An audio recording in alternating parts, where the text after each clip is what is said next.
무슨 좋지 않은 일이 있어서 법원에서 민사나 형사로 재판을 받을 때 좋은 변호사를 선임한다는 것이 아주 중요합니다.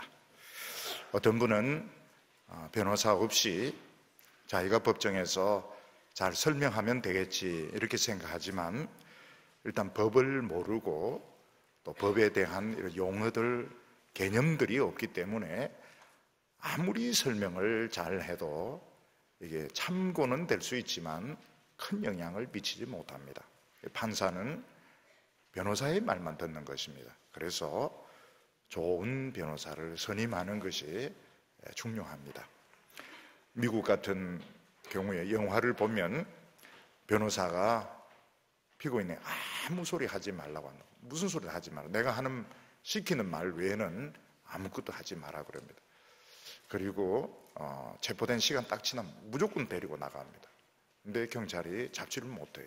법이기 때문에. 이 세상에서 합당한 자격을 가진 사람이 어떤 일을 한다 하는 것은 아주 효력을 가지게 됩니다. 어떤 분이 몸이 갑자기 다치거나 아파서 병원으로 데리고 가면 거기 자기가 병 잘 고친다고 해서 아무나 고칠 수 있는 것이 아닙니다. 정당한 의사의 자격을 가진 사람, 그 분야의 전문 지식을 가진 사람만이 그 환자를 진찰하고 돌볼 수가 있는 것입니다. 이것은 하나님 앞에서도 마찬가지입니다. 사람들이 어려움에 빠지거나 위기에 빠지게 되면 전부 다 기도를 하게 됩니다. 근데 하나님께서는 기도한다고 해서 아무 기도나 다 받아주는 것도 아니고, 또 종교 행위를 한다고 해서 하나님 다 받아주시는 거 아니라고 말씀하고 있습니다. 하나님 앞에서 정당한 자격을 가진 사람이 기도하고, 정당한 자격을 가진 사람이 예배 드릴 때, 일반적인 용어로 종교 행위를 할 때 하나님께서 받아주시는 것입니다. 그런데 놀라운 것은 하나님 앞에서 이 정당한 자격을 가진 사람이 어떤 특정 종교인이나 종교 지도자를 말하는 것이 아니라는 것입니다. 누구든지 예수 믿고 보배로운 예수님의 피로 죄 씻음 받은 사람은 모두 하나님 앞에서 정당한 자격을 가진, 기도할 수 있고 예배를 드릴 수 있는 그런 자격을 가진 사람이 되는 것입니다. 옛날 이스라엘 백성들은 아무리 이스라엘 백성들이라 하지만 제사를 드릴 때 뜰까지만 올 수가 있었습니다. 이방인들은 그 뜰에도 못 옵니다. 전문 이방인의 뜰에서 지켜볼 뿐입니다. 그리고 건물 안에 두 부분이 나누어져 있는데, 성소에는 제사장, 그 중에서도 제비에 뽑힌 제사장만 들어가서 분향을 할 수 있었습니다. 분향은 하나님께 대표 기도하는 것입니다. 분향을 할 수 있었고, 그 안에 있는 지성소는 대제사장이 1년에 딱 한 번만 피를 가지고 들어갈 수가 있었습니다. 근데 오늘 예수 믿는 우리들은 하나님의 그 지성소 더 안에 하나님과 가장 가까운 곳에서 기도하고 예배할 수 있는 특권을 가진 자들인 것입니다. 우리나라 사람들 중에서 대통령의 파티에 초대되는 사람은 많지가 않습니다. 혹시 올림픽에서 금메달을 땄다든지 나라를 위해서 참 대표될 만한 이런 무슨 좋은 일을 한 사람만 대통령의 그 파티에 초대가 되어서 거기서 음식을 먹을 수가 있습니다. 근데 우리는 예배 드릴 때마다 하나님의 파티에 우리는 초청이 되어서 들어가는 것입니다. 미국 사람들 보면 평소에는 청바지, 티셔츠, 아무 옷이나 입고 돌아다니지만은 파티, 정식 파티에 초대되었을 때는 반드시 남자는 나비 넥타이 하고 정장을 입고, 여성들은 가슴이 드러나고 등이 파인 딱 달라붙는 롱드레스 입고 딱 갑니다. 지킬 때는 반드시 그 복장을 지키는 것을 볼 수 있습니다. 오늘 우리들은 참 허름한 옷을 입고 하나님 앞에 나왔지만은 어느 순간 영광스러운 모습으로 변하게 될 것입니다. 저는 우리 성도님들을 이렇게 볼 때, 처음 이제 예수 믿을 때, 또 교회 오신 지 얼마 안 될 때는 그 옛날에 그 자신들의 모습이나 이런 기질들, 이런 걸 좀 가지고 있는 것을 볼 수 있습니다. 근데 어느 때라고는 모르겠지만 어느 한순간 딱 변합니다. 굉장히 아름다운 모습으로, 영광스러운 모습으로 변할 때가 있습니다. 그때 저는 이제 마음속으로 어떻게 생각하냐면, 이분은 하나님 앞에서 최고로 멋진 옷으로 갈아입었다. 정장, 하나님 앞에서 최고로 멋진 정장, 여성분들은 최고로 멋진 드레스로 갈아입었다. 그렇게 마음속으로 생각을 합니다. 우리가 처음에 예수 믿을 때 이런 예복들, 이런 걸 봤습니다. 봤지만 어린 그 아이들은 아무리 좋은 옷을 입혀줘도 침 흘리고 또 진흙탕에 푹 엎어져서 그 가치를 잘 모릅니다. 그런데 청소년쯤 되면 자기 옷이 멋있다는 걸 알게 되고, 그 옷을 아끼고 또 사랑하고, 또 좋은 친구들 만날 때 또 멋진 이런 기회에 그 옷을 입고 나가는 것을 이렇게 볼 수가 있습니다. 마찬가지로 우리가 처음 예수 믿을 때 이미 그 예복을 받습니다. 그러나 우리가 너무 어리기 때문에 그 가치를 잘 모릅니다. 가치를 모르고 막 세상 가치관, 또 세상의 이런 자랑들 가지고 막 그 옷을 막 더럽히다가 어느 정도 신앙이 자라면서 딱 그 소중함을 알게 되는데, 벌써 이제 표정이 변합니다. 표정이 변하고, 또 다른 사람을 대하는 이런 태도가 변하고, 예배 드릴 때 정말 이제 기뻐하고 이러는데, 그때 그 옷을 아는 겁니다. 그 옷을 이제 입고 하나님 앞에서 참 은혜 받으면서 축복 받으면서 예배를 드리는 것입니다.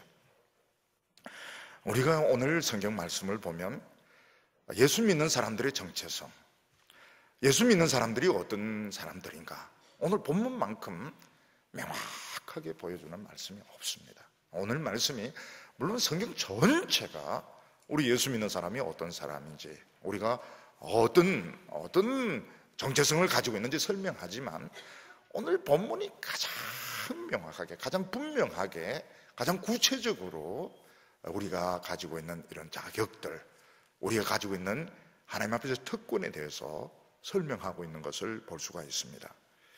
오늘 첫 번째는 하나님께 나아가는 것이 참 어렵다는 것입니다.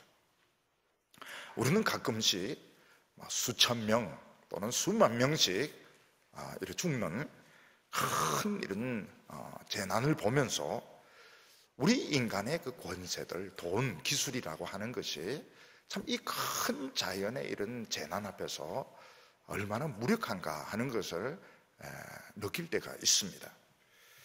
그렇게 뛰어난 기술을 가진 그 일본이 쓰나미 앞에서는 전혀 무기력하고, 그렇게 큰 권력을 가진 중국이 지진 앞에서, 또 미국이 허리케인 앞에서 참 맥을 추지 못하는 것을 보면서 인간의 이런 권세들, 돈, 기술들이 자연의 이런 재해 앞에서는 참 무기력하구나, 이런 것을 느낄 때가 많이 있습니다. 미국은 또 한 번씩 또 토네이도라고 해서 회리바람이 막 지나가면 많은 건물들이 이제 파괴되고 사람이 죽기도 하고, 또 눈폭풍이 있습니다. 아이스 스톰, 태풍, 우리나라 태풍인데 눈 태풍이 오는, 올해도 이제 그런 것이 덮쳤는데 눈 태풍이 오면 사람들이 막 얼어 죽는 것입니다. 또 배가 이제 침몰하거나 또는 비행기가 추락을 하고 이럴 때 영화를 보면 주인공이 나와서 사람들 다 살리고 이러는데, 실제로는 주인공이 안 나타나요.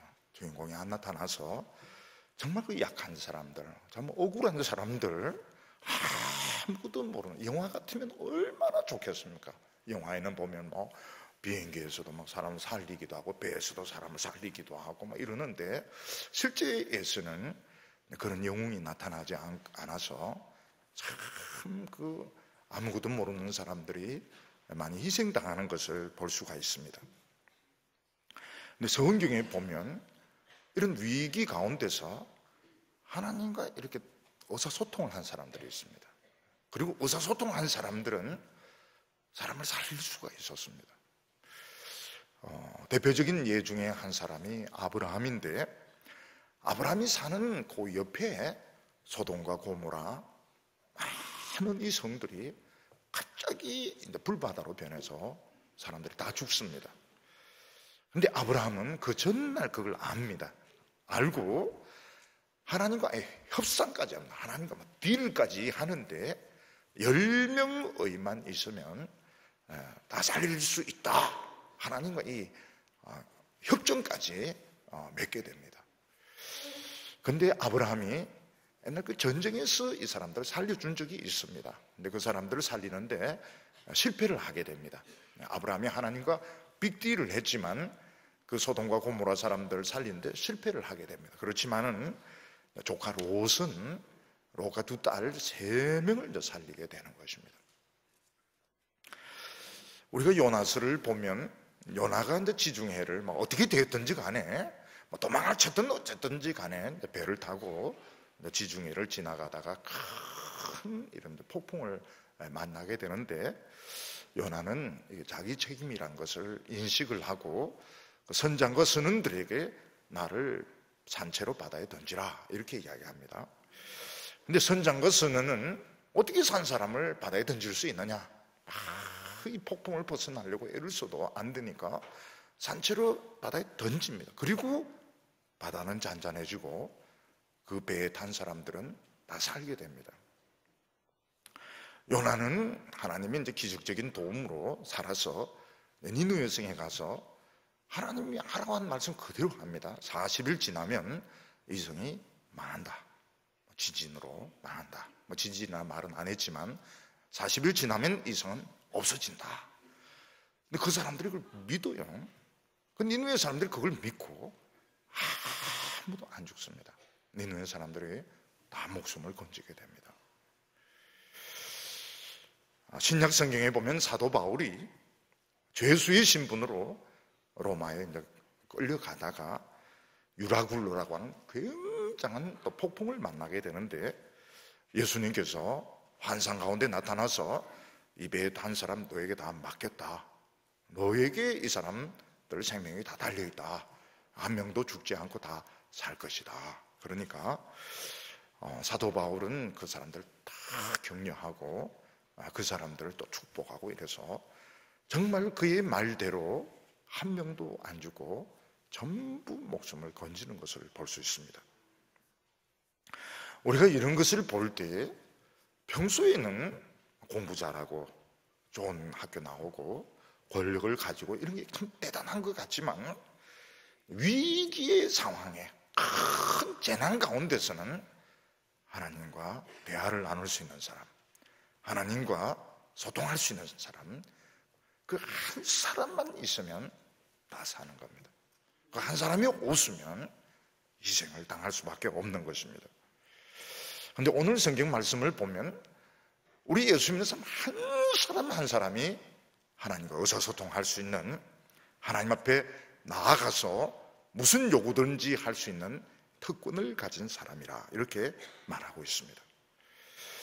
그런데 우리에게 궁금한 것은 성경은 그렇게 말하고 있는데 왜 내 기도는 잘 응답이 안 되는가? 나는 왜 하나님의 도우심을 잘 받지 못하는가?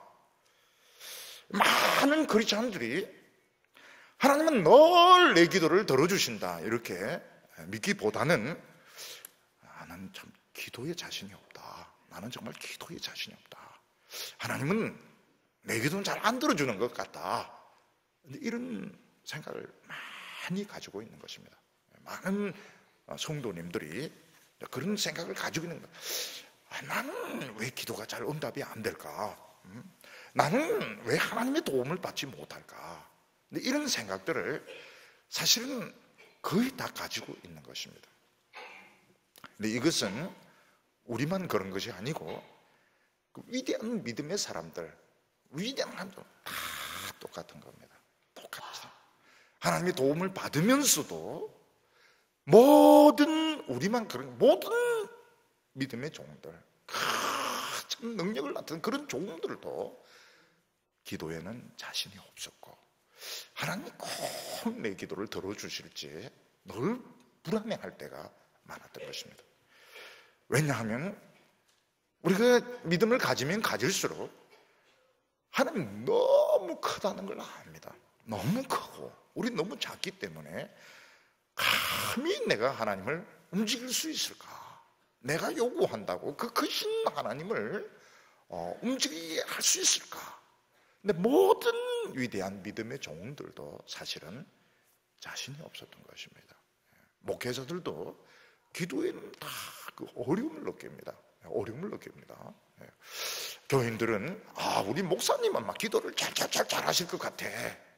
아닙니다. 우리 장로님들 기도 참 아닙니다. 주여 이 잔을 지나가게 하옵소서. 사실 전부 다 기도에는 자신이 없고, 정말 이 내 기도가 응답이 될까? 전부 다 자신을 가지지 못하는 게 정상적인 것입니다. 근데 하물며 그 위대한 하나님의 종들도 늘 기도에는 참 자신이 없었는데, 하물며 우리들 저 같은 우리들 성도님들은 하나님 눈에 보이지도 않고 하나님의 음성 귀에 들리지도 않고 꼭 들어주신다 보장이 어디 있습니까?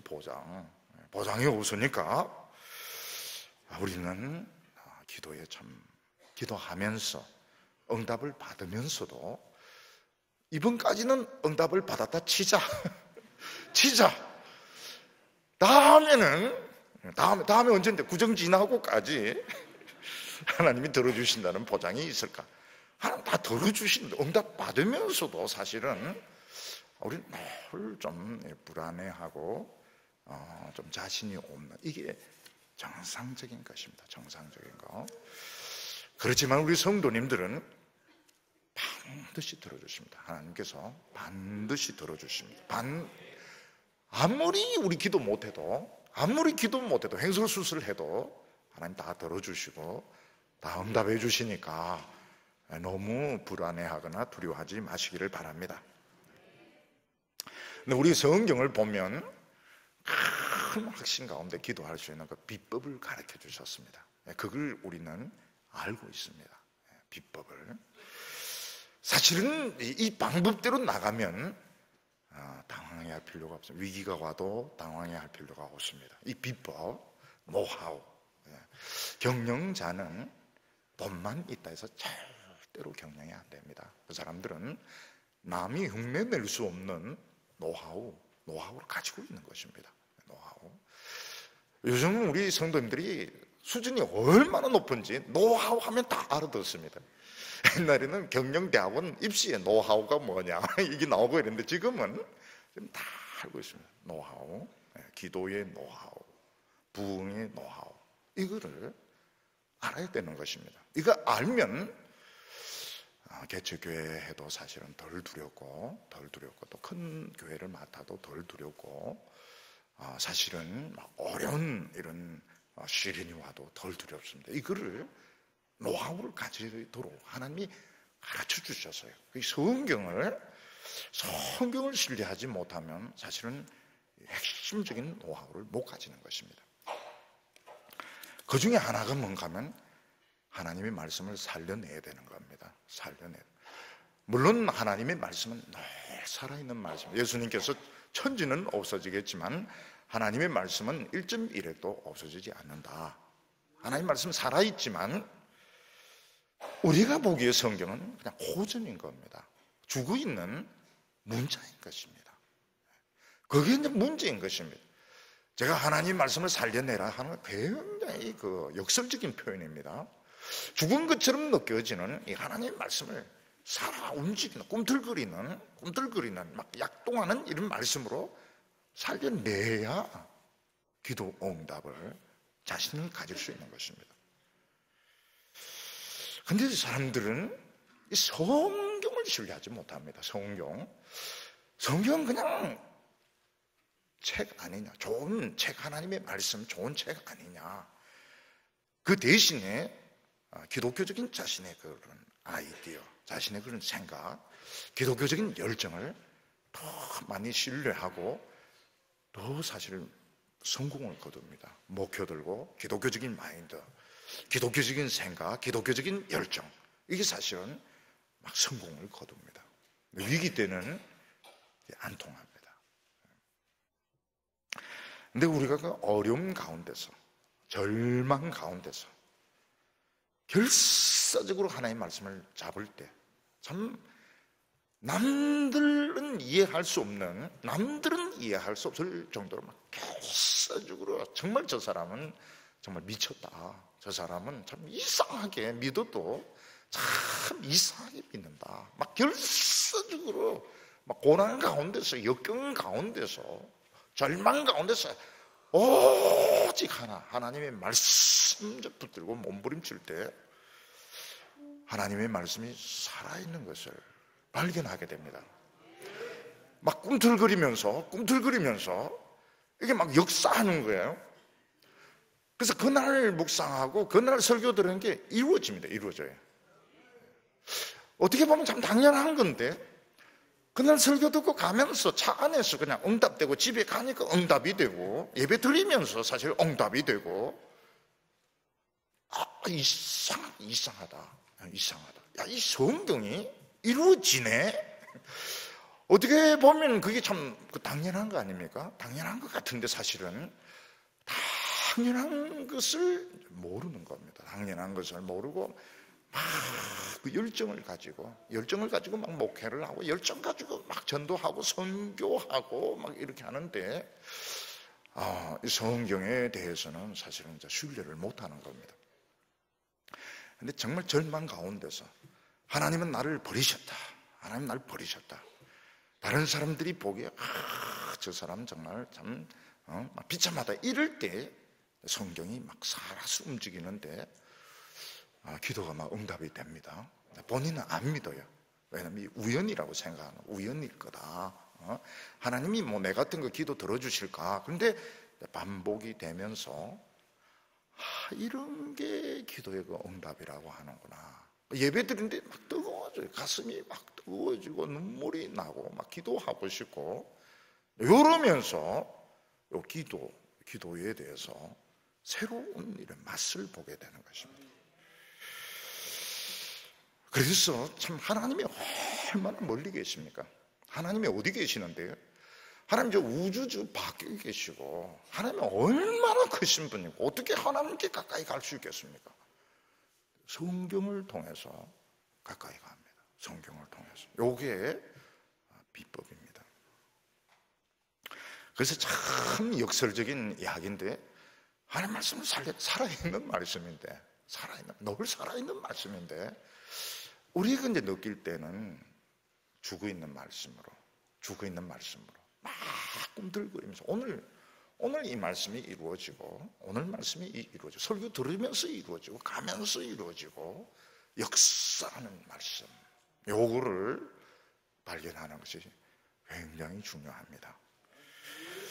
또 하나는 뭔가 하면 속을 막 채워야 되는데, 우리 속을 하나님의 말씀으로 채우고 고난을 통과하면 정금으로, 보석으로 우리 자신, 우리의 삶 전체가 보석으로 변하게 됩니다. 그때 생각이 달라져요.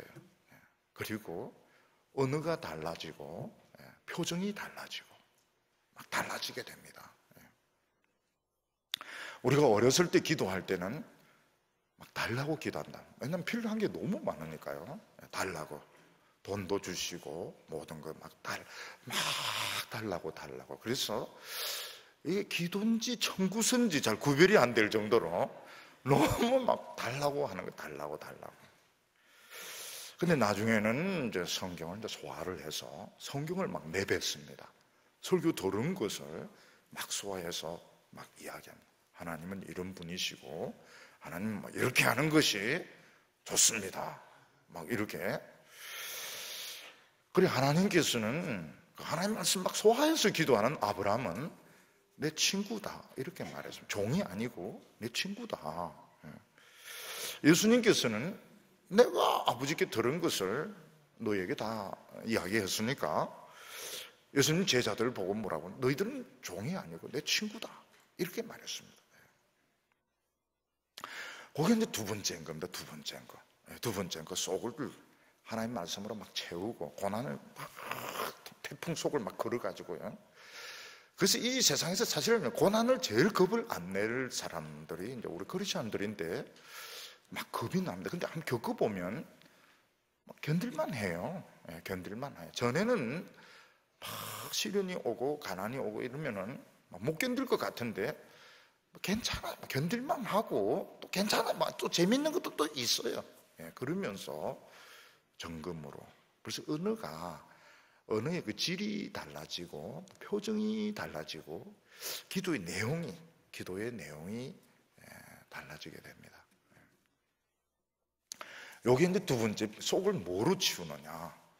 음식으로 채우면 어떻게 되면 말씀 대신에 음식으로 채우면 더름이 자꾸 나오게 되는데 그거는 좋은 게 아닙니다. 배만 채우면 좋은 게 아닙니다. 말씀으로 채우면 이게 더러운 게 어디 가겠습니까? 그냥 그대로 나오는 거예요. 한 번은 제 아내 말씀을 해서 참 죄송한데요. 제 아내가 누구하고 통화하는데 막 들었던 이야기를 해요. 가만히 보니까 그날 저녁 설교가 막 제가 통에 대놓고 그래서 제가 물었습니다.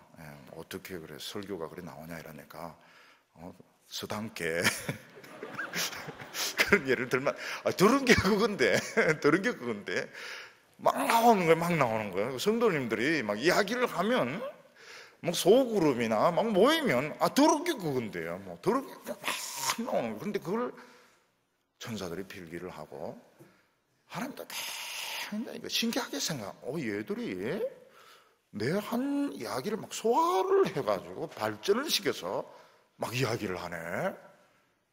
딱 귀를 기울이게 됩니다. 우리가 외국인들이 한국말 하면 그냥 귀에 들어와요. 외국말 하면 다 흘러버리는데 한국말 하면 딱 들어와요. 하나님 마찬가지입니다. 하나님 이야기, 뭐 정치가 어떻고 경제가 어떻고 하나님 안 듣습니다. 하나님 이야기 막 하면 쏙쏙 들어오세요. 그게 이제 두 번째 비결이고 세 번째 비결은 우리 예수 믿는 사람들이 개성이 굉장히 강하고 사실은 이기적입니다. 그래서 이 알갱이처럼 하나가 잘 안 돼요. 자존심이 높아가지고 하나가 안 됩니다.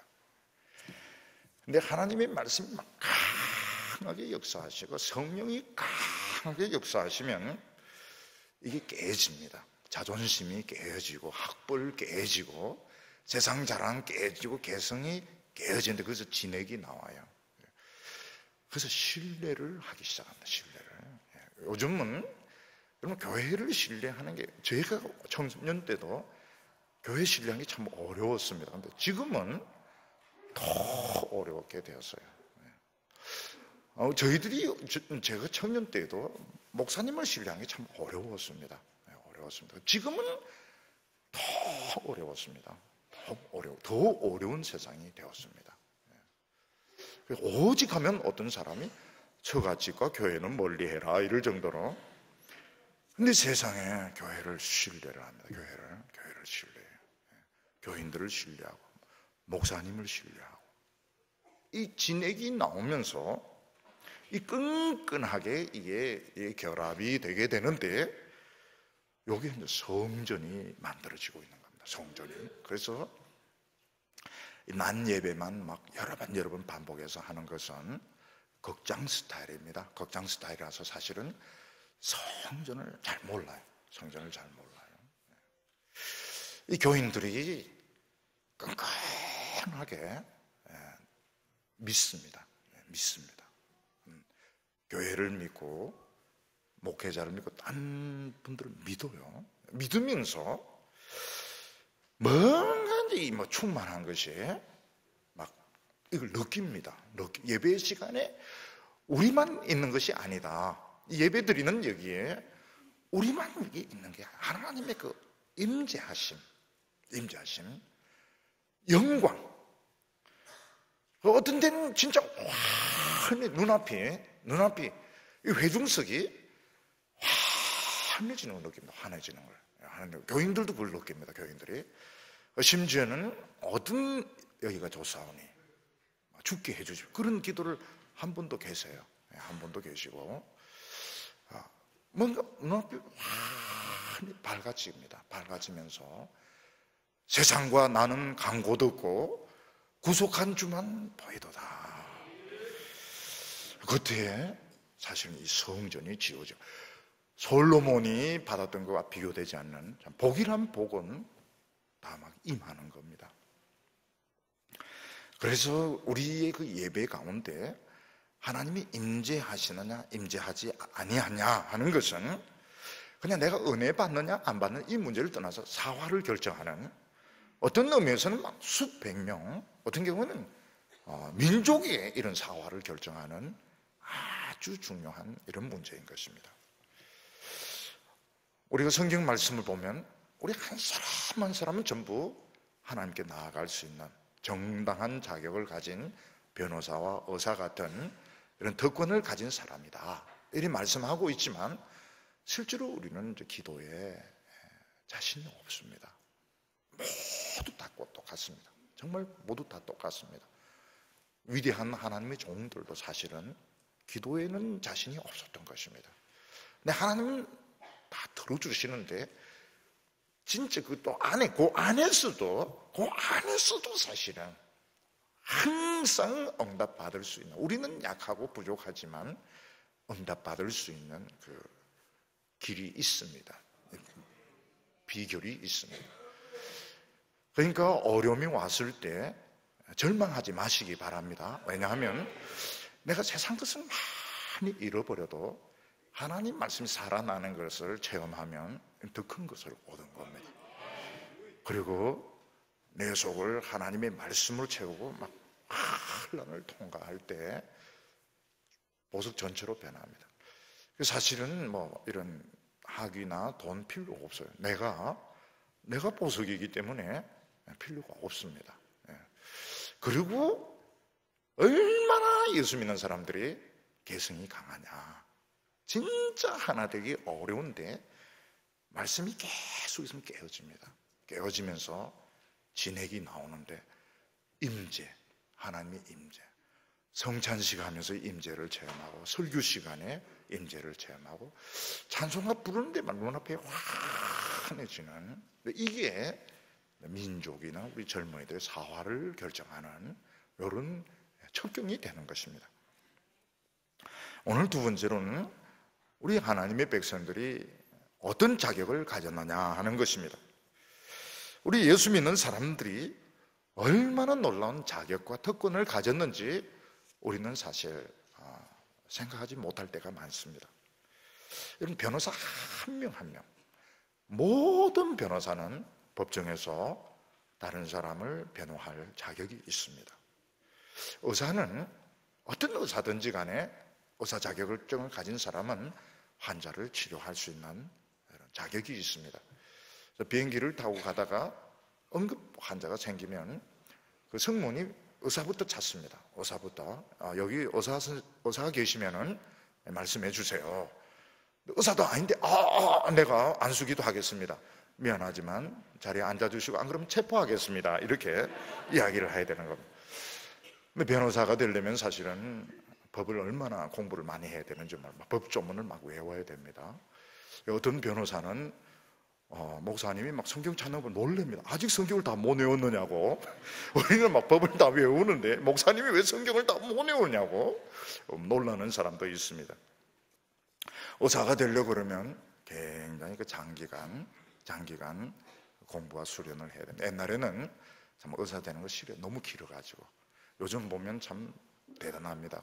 참 그 긴 시간을 공부하고 막 암기입니다. 암기. 예. 의사가 창조적으로, 그럼 큰일 납니다. 큰일 나. 창조적으로 치료하다 죽이는 겁니다. 달달달달달 외워야 됩니다. 달달달달. 의사, 간호사 전부 암기입니다. 암기. 창조는 무슨 창조입니까? 달달달달 외워가지고 그 시험 쳐야 자격을 얻는 것이죠. 하나님께서도 아무나 기도한다고 다 들어주는 거 아닙니다. 다른 종교에서도 기도라는 말을 쓰지만은 사실 기도에 효험이 없어요. 다른 종교에서도 종교 행위를 참 거창하게 하지만 하나님은 안 들어줍니다. 안 들어줍니다. 하나님께서는 정당한 자격을 가진 사람의 기도, 정당한 자격을 가진 사람의 예배, 그것만 들어주시는 것입니다. 근데 감히 천사도 아닌 우리가 하나님 앞에 무슨 요구를 하겠습니까? 우리는 왕같은 제사장이다. 우리는 왕같은 제사장의 지금 합법적인 자격을 가지고 있다고 말하고 있습니다. 9절 말씀 보면 너희는 택하신 족속이요 왕같은 제사장들이요 거룩한 나라요 그의 소유된 백성이니, 이렇게 말씀하고 있습니다. 오늘 이 말씀보다 우리의 그 정체성, 우리가 어떤 자격을 가지고 있고 어떤 특권을 가진 사람인지 더 명확하게 말씀하는 건 참 없을 정도로 너무너무 중요한 말씀인 것입니다. 여기 보면 4가지 정체성에 대해서 이제 우선적으로 말씀하고 있는데, 우리는 택함받은 민족이라고 하는 것입니다. 우리는 하나님에 의해서 선택받은 사람들 집단인 것입니다. 이 세상에 보면 결국 선택받았느냐 못 받았느냐, 그거로 판가름 날 때가 많습니다. 많은 사람이 대학교에 지원을 하지만 선택받은 학생이 있고 선택 못 받은 학생이 있습니다. 직장에 많은 사람들 그 직장에서 일하고 싶은데 선택을 받는 사람이 있고 선택을 못 받는 사람이 있습니다. 대학교에 선택을 받은 사람은 그 학교에 가서 강의를 듣고 도서관의 책을 다 읽을 수 있고 친구를 사귈 수 있고 그 학교를 마음대로 이용을 할 수 있지만 유감스럽게도 선택을 못 받으면 그런 특권을 누릴 수가 없게 되는 것입니다. 직장도 보면은 이런 그 직원은 앞에 이런 이런 신분증 같은 거 가지고 이제 출입을 하고 칙 끌고 이러지만 우리 주민등록 가지고 촥 끌거나 교통카드로 끌고 이러면은 안 됩니다. 못 들어가게 해요. 못 들어가게. 우리는 지금 하나님 앞에서 선택을 받은 사람들인 것입니다. 근데 궁금한 것이 하나 있는데, 하나님이 우리 선택했으면 천국에 데려가시지. 천국에 데려가시지. 왜 이 세상에서 선택받지 못하는 사람들과 같이 살게 하실까? 이 세상에서 선택받은 사람과 선택받지 않은 사람 차이가 있느냐? 없습니다. 없어요. 오히려 선택 못 받은 사람이 더 공부도 잘하고 더 돈도 잘 벌고 더 유명하고, 하나님 왜 그렇게 하십니까? 선택했으면 데리고 가야지 왜 선택 안 받은 사람과 똑같이 살게 하실까? 그게 굉장히 헷갈리는 겁니다. 그냥 살게 해도 좀 불만인데 선택 안 받은 사람이 더 잘 살고 더 똑똑하고 더 유능하고, 왜 그럴까? 굉장히 중요한 의미가 있습니다. 굉장히 중요한 의미가. 이게 이제 사실은 너무너무 중요한 것입니다. 우리가 하나님의 선택을 받았는데 은혜 받고 육체로 사는, 이게 너무 중요하고 아름다운 것입니다. 육체로 산다는 거. 우리가 육체로 사는데 은혜 못 받고 육체로 살 때는 야망을 위해서, 욕심을 위해서, 정욕을 위해서 그냥 저돌적으로 할 때 그 저자가 멧돼지 저자입니다. 저돌적으로 살아갑니다. 그런데 우리가 하나님을 알고 은혜를 받으면 육체로 사는데 천사가 부러워할, 천사가 흠모할 이런 삶으로 변하게 되는 것입니다. 예를 들어서 연주회장에 가면 연주자가 여러 명 있는 경우도 있지만 한 명 있는 경우도 있습니다. 똑같은 사람이지만 연주자는 특별합니다. 연주자는 음악에 대한 탤런트를 가지고 있고 또 많은 거 연습을 해서 곡을 다 외웁니다. 곡을 외웁니다. 피아노 그 곡을 다 옆에서 넘겨주는 사람도 있지만은 막 외웁니다. 그 악보, 콩나물 대가리 다 외우고 바이올린도 막 외우고 그 악보를 다 외우는 거 외워가지고 그 악보대로 연주하면 박수 못 받습니다. 완전히 소화를 해가지고 막 감동을 줄 때 웁니다. 어떤 사람은 막 울고 어떤 사람은 막 기절하고 그리고 나중에는 막 박수를 막 치고 막 꽃다발 뒤에 화장 지우는데 와가지고 막 사람들이 막 꽃다발 주고 막 이럴 때 야, 정말 연주라고 하는 것이 참 대단하구나. 이걸 이제 사람들이 알게 되는 것입니다. 세상 사람들은 이제 많이 소유하고 많이 누리고 그것밖에 없어요. 연주를 모릅니다. 연주를 할 수가 없어요. 연주할 걸 탤런트를 가지고 있지 못하고 그런 훈련을 못 받은 것입니다. 그냥 저돌적일 뿐입니다. 저도 사업할 때 저돌적이고 공부할 때 저돌적이고. 근데 우리 예수 믿는 사람들은 이제 연주란 것을 알게 됩니다. 삶을 이제 연주를 하게 되는 겁니다. 그래서 감동을 줍니다. 감동을 주고 뭔가 감동을 주고 뭔가 아름다운 거, 정말 그 아름다운 게 뭔지, 참 위대한 것이 뭔지 그 삶을 연주를 하기 악보대로 누리는 게 아니고 뭔가 이게 청소년 중에도 그런 사람이 있고 청년 중에도 그런 사람이 있고 그 자기 그 음색을 가지고 이제 연주를 막 하는데 사람들이 이제 거기서 야, 이건 뭔가 좀 다르다. 사람들이 감동을 받게 됩니다. 그래서 우리 예수 믿는 사람들이 안 믿는 사람 수준에서 살겠다 이렇게 생각하면 자기 자신을 너무 평가절하하는 것입니다. 그리고 감동이 없는 삶을 산다. 그것도 자기 자신을 너무 평가절하하는 것입니다. 우리는 남이 할 수 없는 것, 남이 못하는 것을 해야 됩니다. 남이 못하는 것, 남이 막 이기심 때문에 주저하고 있는 걸 할 수 있어야 되고 감동을 줄 수 있어야 됩니다. 우리 크리스찬들이 다른 사람에게 감동을, 교회가 감동을 주고 성도들이 감동을 줄 때 우리가 이 세상에 육체를 가지고 사는 것이 얼마나 그 위대하고 아름다운지. 어떤 분들은 연금 가지고 산다 이렇게 하는데 연금은 받으시기 바랍니다. 연금은 연금대로 받고 삶을, 연주가 뭐냐? 연주가 뭐냐? 우리 산다는 게 뭐냐? 우리 청소년으로 사는 게 뭐냐? 청년으로 사는 게 뭐냐? 젊은 세대구로 사는 게 뭐냐?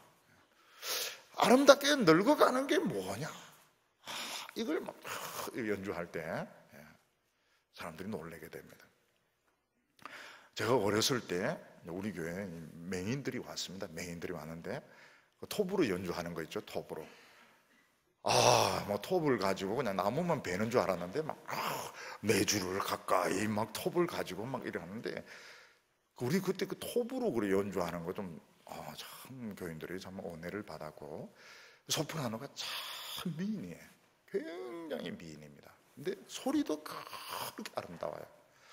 근데 모든 남자들 우리끼리 이야기인데 아깝다 이러는데 그 뭐가 아까운지 저는 너무 어려가지고 뭐가 저리 남자들 노총각들이 아깝다 하는지 잘 이해를 못했어요.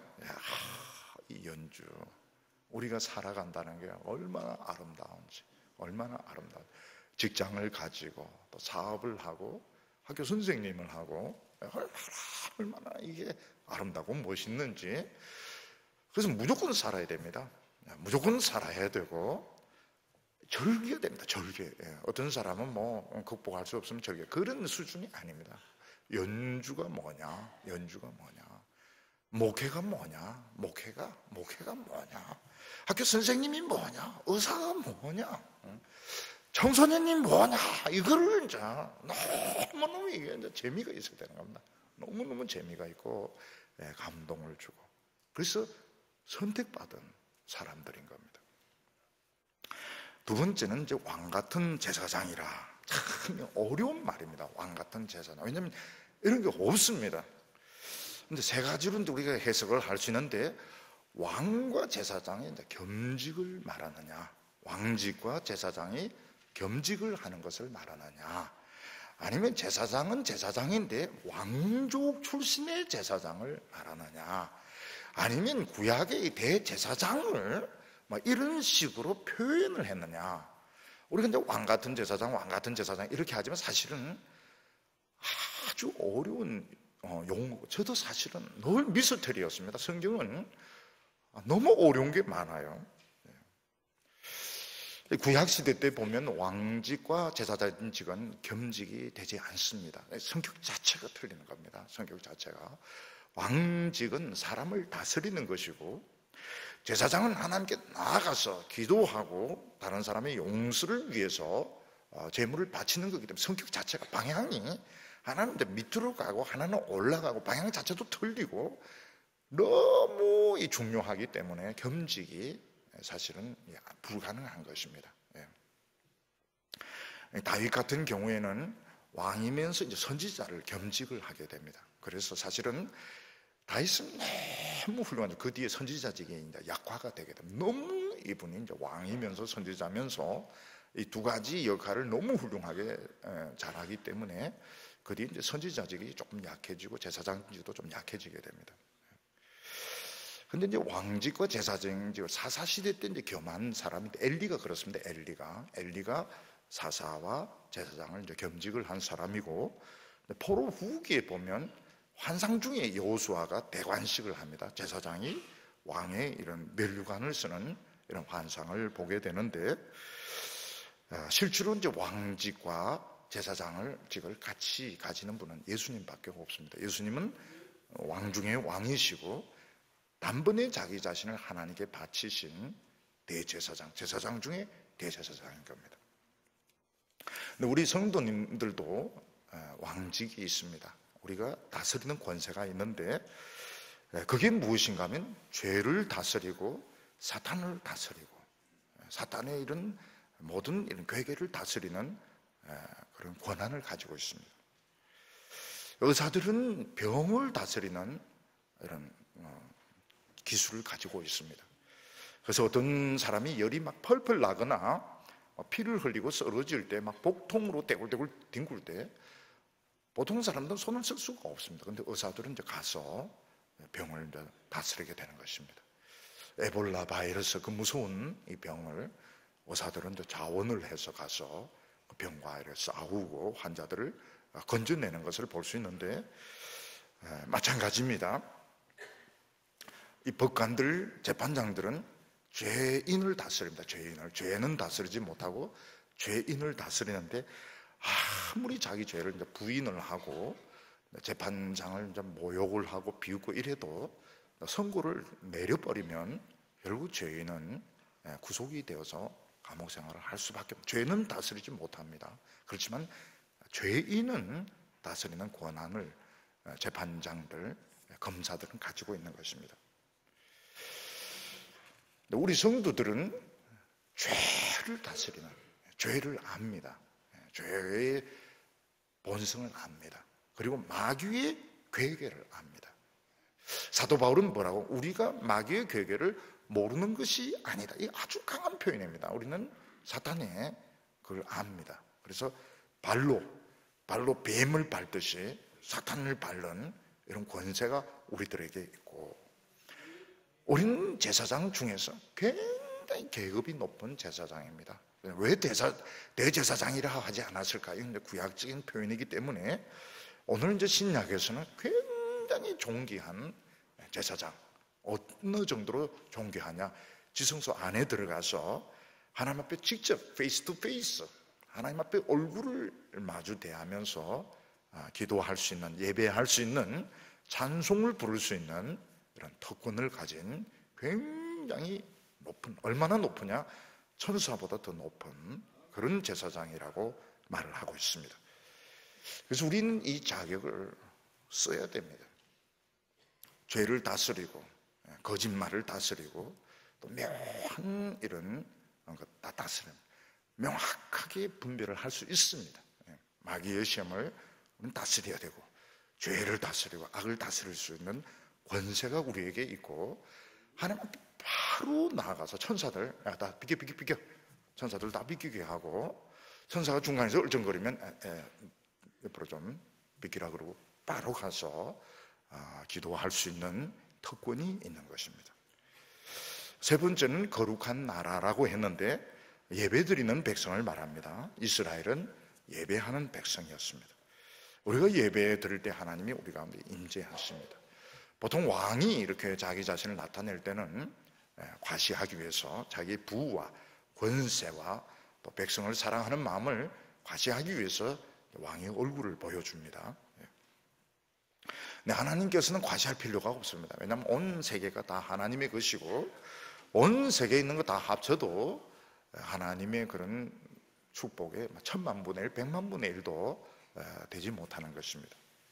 하나님은 과시하기 위해서 임재하지 않습니다. 하나님은 우리를 축복하시고 치료하시기 위해서, 우리에게 위로하시기 위해서 임재하시는데, 하나님이 임재하실 때 특징이 뭔가 하면 감동이 임하게 됩니다. 감동이 마음이 막 이렇게 뜨거워져요. 전에는 좀 비참한 생각, 나는 정말 별 볼 일 없다 이런 생각 가지다가 감동이 오면서 그 다 없어지게 되고 막 기쁨이 막 생기게 됩니다. 그리고 하나님이 기적을 베풀어 주십니다. 예배를 드리면 기적이 일어납니다. 예배를 드리는 것과 안 드리는 것 엄청난 차이가 있습니다. 엄청난. 청년들은 수련회를 했느냐 안 했느냐, 우리 눈으로는 뭐 비슷한 것 같지만 아닙니다. 굉장한 차이가 있습니다. 기적이 일어납니다. 그래서 어떤 분들은 뭐 예배를 뭐 무슨 일이 있으면 그냥 막 교회 자체에서도 안 드리려고 그러는데 그렇게 하면 안 됩니다. 기적이 일어납니다. 교인들 마음속에 또는 우리의 그 상황 속에 하나님이 임재하실 때 기적이 일어나게 되고, 막 퍼부어 주시는데 분량밖에 못 받습니다. 분량밖에. 그래서 그릇을 키워야 됩니다. 예배 드릴 때 그릇을 입을 넓게 열라, 그릇을 막 키워야 되고, 그릇만 키워가 되는 게 아니고 뚜껑을 또 열어야 됩니다. 뚜껑 닫아 놓으면 소용이 없어요. 마음문을 딱 닫아 놓으면 소용이 없습니다. 마음문을 열고 그릇을 키우고, 그러면 충만한 그 은혜를 받게 되는 것입니다. 네 번째는 그의 소유된 백성. 다 비슷하지만 조금씩 뉘앙스가 틀립니다. 그의 소유된 백성이라 하는 것은 하나님의 재산 중에 최고로 중요한 소유물이라는 것입니다. 사람들은 자기에게 제일 중요한 재산을 재산 1호다, 내 재산 1호다 이렇게 말합니다. 기업체, 아주 중요한 기업체가 재산 1호일 수 있고, 기술, 자기가 가지고 있는 기술, 지식이 재산 1호일 수 있습니다. 하나님께서는 우리가 재산 1호입니다. 하나님은 우주도 있고 천사들도 있고 많은 이 세상에 정치, 경제, 학문이 있지만 우리가 재산입니다. 하나님의 재산. 우리가 은혜를 받으면 어떻게 됩니까? 하나님의 재산 가치가 팍 올라가게 됩니다. 주식하고 좀 비슷해요. 똑같은 주식이지만 막 주가가 올라가면 갑자기 이제 부자가 되게 됩니다. 마찬가지로 우리가 은혜 받으면 하나님의 재산 가치가 막 올라가게 됩니다. 상상할 수 없을 정도로 주가가 막 뛰는 것입니다. 그러면 내 주가를 어떻게 평가할 수 있느냐? 어떻게 내 자신의 이런 가치를 평가할 수 있느냐? 예수님은 보물이 있는 곳에 자기 마음이 있다 이렇게 말했습니다. 내가 어디에 내 마음이 가 있느냐? 내 마음이 어디에 가 있느냐? 내가 어디에 내 시간을 쓰기를 좋아하고 기뻐하는가? 은혜 받고 예배 드리고 이러면 하나님 앞에서 그게 내 보물인 것입니다. 그리고 주가가 팍 올라가요. 주가가 팍 올라갑니다. 그리고 사람의 그 가치는 그 사람이 입고 있는 옷이나 또 학기나 이런 거로 알 수가 없고, 언어입니다. 언어. 그 사람이 사용하는 그 언어의 그 수준, 그 언어의 가치, 사람을 이제 격려하고 위로하고 축복하는 것이 다른 사람을 대하는 태도가 바로 내 모습인 겁니다. 내 모습. 남을 깎아내리고 험을 주고 이런 것은 자상이 좋지 못해요. 사람이 자기를 이제 거울을 보는데 여러 가지 방법으로 자기를 보는데 그 중에 참 중요한 것은 남을 대하는 태도가 자기 그 모습인 것입니다. 속이 좀 비틀어져 있으면 결점을 찾아냅니다. 부정적으로 봅니다. 이것은 그 사람의 내면이 아름답지 못한 거예요. 아름답지 못하고 존귀하지 못하고 가치가 없는 겁니다. 가치가. 근데 속에 가치가 꽉 차 있으면 위로합니다. 혼자 떨어져 있는, 혼자 앉아 있는 사람을 위로해주고 격려해주고 축복해주고, 언어도 참 이런 아름다운 언어로 기쁨을 주고, 이게 이제 그 사람 안에 그 사람이 보물이 꽉 차 있는 것입니다. 보물이 꽉 차 있는 거예요. 그래서 우리 성도님들은 그 언어 사용을 굉장히 그 생각을 많이 하셔야 됩니다. 언어 사용을 생각을 하셔야 되고, 그리고 참 이 예배를 막 그렇게 좀 무슨 그 희생을 치러서라도 예배를 드려요. 이 사람 마음은 하나님께 있는 거죠. 하나님의 재산 1호가 되는 것입니다. 오늘 세 번째로 마지막으로 우리가 어디서 어떻게 변화되었는가, 이거를 이제 성경은 말씀을 하고 있습니다. 첫 번째 거는 하나님께 나아가는 것이 참 얼마나 중요한가. 두 번째는 이제 평면적으로 나이를 할 때 우리는 어떤 사람인가. 세 번째는 히스토리카라, 역사적으로 과거와 현재를 이렇게 돌이켜 볼 때 우리는 어떤 사람에서 어떤 사람으로 변화되었는가. 10절에 보면 너희가 전에는 백성이 아니더니 이제는 하나님의 백성이요, 전에는 긍휼하심을 얻지 못하였더니 이제는 긍휼을 얻는 자니라.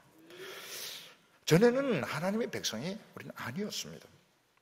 하나님과 아무 관계가 없는 사람, 하나님의 백성도 아닙니다. 우리 하나님의 백성도 아닙니다. 선택받은 사람들도 아닙니다.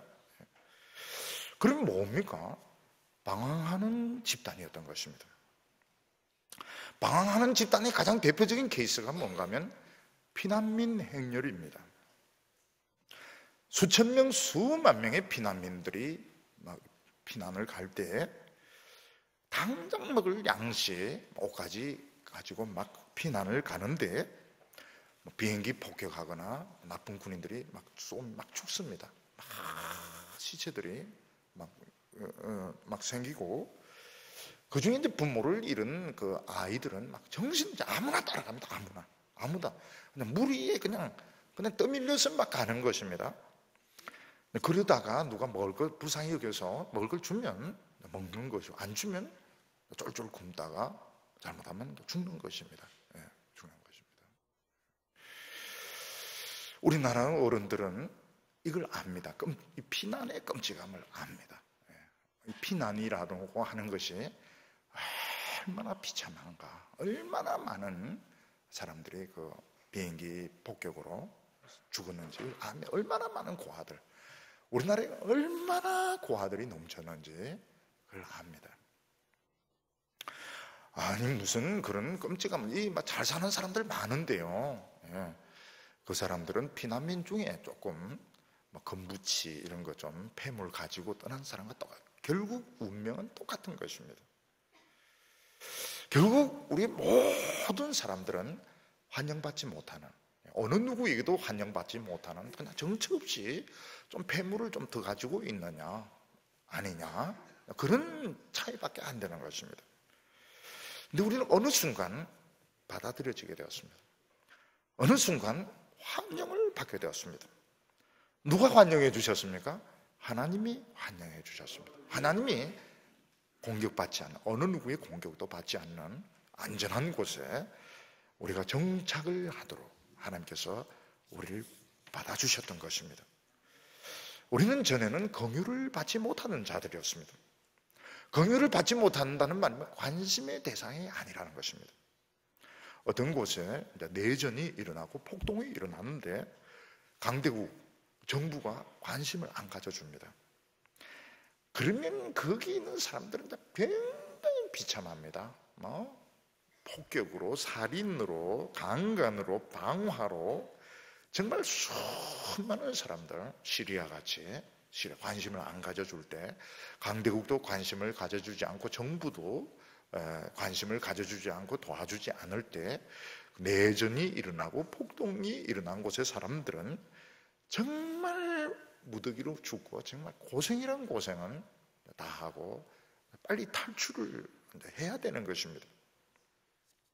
근데 어느 한순간 기자가 리포팅을 하고 텔레비전에서 화면을 띄우면서 강대국에 관심을 가지게 되었을 때, 또 정부에 이런 관심을 가지게 되었을 때 어떻게 되면 의료진이 이제 들어오게 됩니다. 의료진이 들어오게 되고 식량이 막 공수되게 되고 군인들이 이제 들어오게 되어서 그 사람들이 이제, 그래서 이 언론이라고 하는 거, 언론, 기자라고 하는 거, 리포트라고 하는 거 굉장히 중요합니다. 관심 못 받던 사람들이 이제 세계적인 주목을 받고 관심을 가지면서 이제 그 사람들을 향해서 모든 것들이 이제 우선적으로 막 공수가 되고 이제 보급이 되면서 살 길이 열리게 되는 것입니다.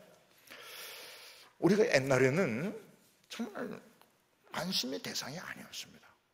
우리 자신도 사실은 어떤 여성들이나 우리 형제들 같은 경우에 이 세상에 어느 누구도 나에게 관심을 가져줄까? 공부를 막 전교에서 수석하는 것도 아니고 집이 돈도 많은 것도 아니고 때로는 막 공장 같은 데서 막 일하고 이럴 때 신문 막 돌리고 이럴 때 누가 관심을 가져줄까요?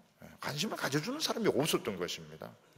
방황하고 있었습니다. 자기 자신에 대해서 방황하고 있었고 자기 자신에 대해서 절망을 하고 있었고 막 그냥 닥치는 대로 살았는데 성경을 읽으면서 예수님을 믿으면서 전폭적인 하나님의 관심, 천사들의 관심의 대상이 되게 되었고 하나님께서 모든 것을 우선적으로 공급해 주시면서 우리를 살려주시고 치료해 주시고 우리의 미래에 대해서 하나님 계획을 가지게 되는 것입니다. 그래서 우리는 어떤 대상이 되었습니까? 적극적인 관심을 넘어서 사랑의 대상이 된 겁니다. 나중에는 우리의 하자한 대로 하나님이 끌려오십니다. 그 정도로 그게 가능할까? 하나님이 그 정도로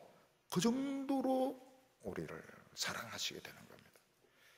9절 끝에 보면 이는 너희를 어두운 데서 불러내어 그의 기이한 빛에 들어가게 하신 이의 아름다운 덕을 선포하게 하려 하심이라.